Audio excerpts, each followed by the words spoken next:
There was a Sky News video, over 4 minutes long, in which they talk about these Chinese refineries that are still refining Iranian oil. And I want to do some analysis on the kind of language they use. And importantly, if you're watching this as someone that doesn't have much information about this conflict, what you'd go away thinking the reality was versus what the actual reality is. So thank you to whoever tagged me in this, by the way, as well.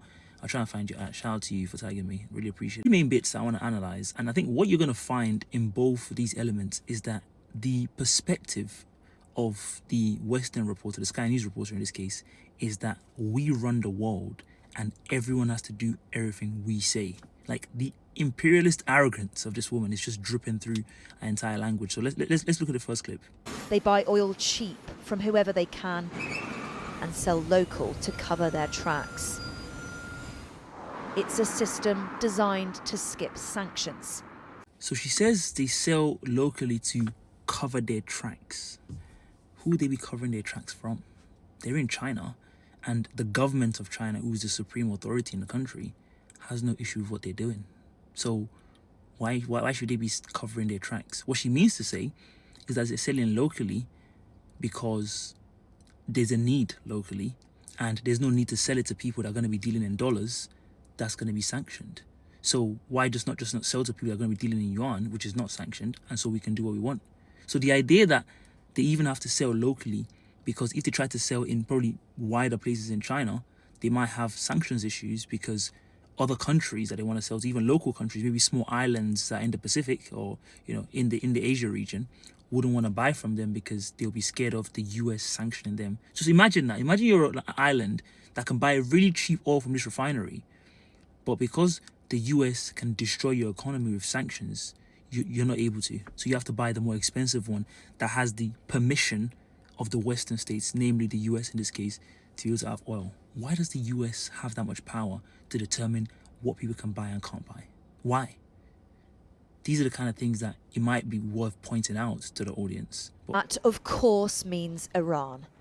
Teapots like these buy over 80% of its oil, a sanctioned commodity few others will touch, a lifeline for the regime, a vital fund for its war. A lifeline for the regime.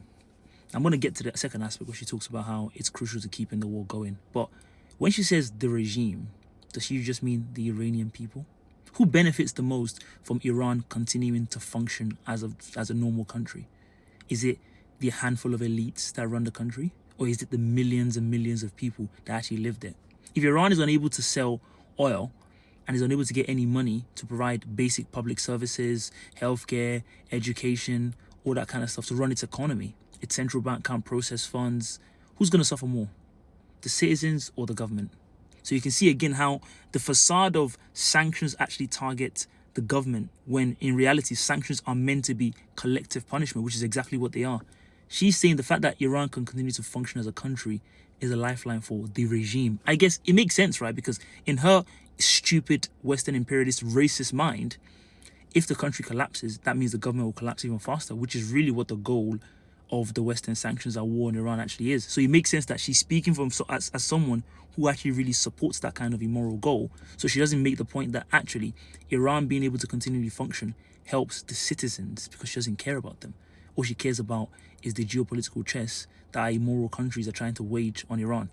Now, the second aspect is where she talks about, again, a lifeblood for its war. If you're watching that and you don't know anything about this conflict, let's say you just came from Mars, you would think Iran is doing this kind of illicit business so they can continue to murder other people.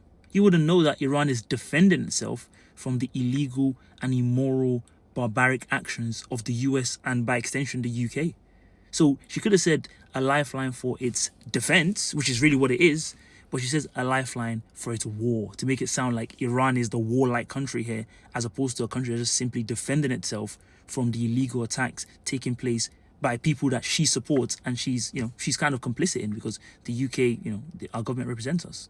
Very nice. Does China deny that it uses so-called teapot refineries to deal in sanctioned Iranian oil? And what do you say to the accusation that this trade has elongated the conflict? This question is astonishing, but it's really just a masterclass in exactly the kind of propagandistic framing that these Western journalists have. They've done videos on the fact that it's very important for us to know very upfront what their perspectives are. She says at the start of the question, do you deny that you're dealing in sanctioned Iranian oil? Again, sanctioned by whom?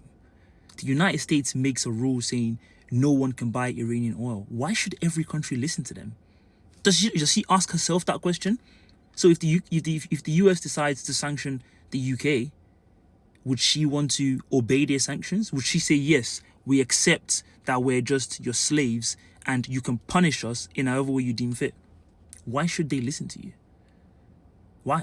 Do you think you rule the world? Of course she does. She genuinely believes that. Now, the second aspect to this is when she says, oh, do you, what do you say to the accusation, which is really her accusation, no one else is saying it, that this has kept the war going?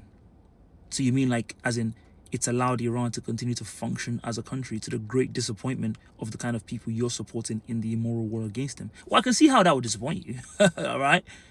Accusation. China should be proud of that. It's not an accusation. They should hold their chest high and say, yes, we're happy to be able to support Iran against the murderous, terroristic state that is the US and by extension against the UK.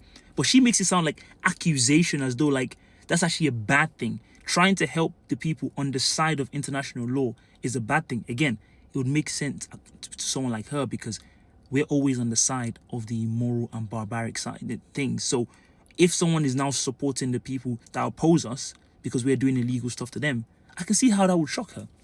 So these are kind of ways you have to parse their language very carefully. I know this video has been a bit long, but hopefully that's been very useful and informative in helping you understand exactly how they manufacture consent for these kind of things. Essentially manufacture consent for the fact that everyone should obey sanctions even though they just the US said so. I don't know who the fuck they think they are.